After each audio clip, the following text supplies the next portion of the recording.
গানি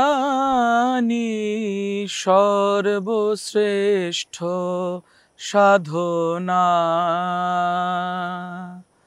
লাগে না ফুল চন্দন মন্ত্রতন্ত্র, লাগে না গানি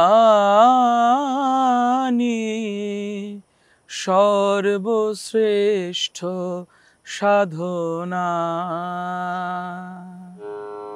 সঙ্গীতই সাধনার সর্বশ্রেষ্ঠ পথ, এই কথা বহুবার প্রমাণিত হয়েছে মাতৃ সাধকদের রচিত গানে, সুরে, কথায়, ছন্দে। এবং এই সাধনা মন্ত্রে সিদ্ধ হবে, কেউ ক্রিয়ায় সিদ্ধ হবে, কিন্তু ভগবানকে সবথেকে পাওয়ার সহজ পথই হলো সুর। এবং তার সবথেকে বড় উদাহরণ হচ্ছে সাধক কবি রামপ্রসাদ সেন। তার রামপ্রসাদী সুর, মন রে কৃষি কাজ জানো না, এমন মানব জমিন রইল পতিত, আবাদ করলে ফল তো সোনা, মন রে কৃষি কাজ জানো না। অর্থাৎ মাকে ডাকা, মাকে উপলব্ধি করা, মায়ের সঙ্গে সাধকদের একত্রে বসস্থান, অর্থাৎ জীবাত্মার সঙ্গে পরমাত্মার মিলন, সব কিছুই কিন্তু সাধক রামপ্রসাদ সেন তার সুরে, তার কথায় বলে গিয়েছিলেন। এরপরে যার নাম অবশ্যই করতে হবে, তিনিও সাধক কবি কমলাকান্ত ঠাকুর। তার লেখা বহু বহু মাতৃসঙ্গীত আজ আমরা ঘরে ঘরে মাতৃবন্দনায় গাই। এবং এই সাধনার একটি স্তরে যখন সাধক গিয়ে পৌঁছায়, তখন তার ওই কণ্ঠ, সেই কণ্ঠই সব থেকে বড় পথ হয়ে দাঁড়ায় মাকে পাওয়ার।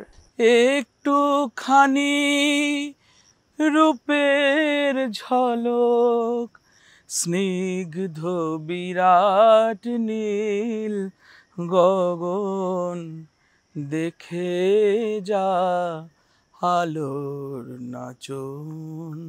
আমার পরম গুরুদেব সাধক বাসুদেব পরমহংস, যিনি বাউল সম্রাট, বাউল বাসুদেব নামে পরিচিত ছিলেন, 10,000-এর বেশি মাতৃসঙ্গীত লিখেছেন, সুর করেছেন এবং নিজে গেয়েওছেন।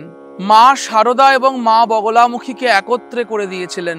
বলছেন, পরমা প্রকৃতি প্রেমের শারদা, বগলা রূপে মা এসেছে, স্নেহ ভরা মাগো কোলে তুলে নেবে, আবার জননী জেগেছে। আমরা যখন পূজায় বসি, জপে বসি, ক্রিয়ায় বসি, তখন মনে হয় মাকে একটু গান শোনাই।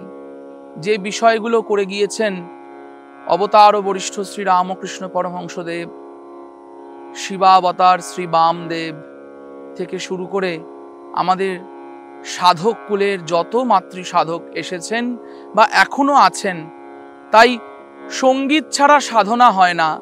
সঙ্গীতই সাধনার একমাত্র পথ।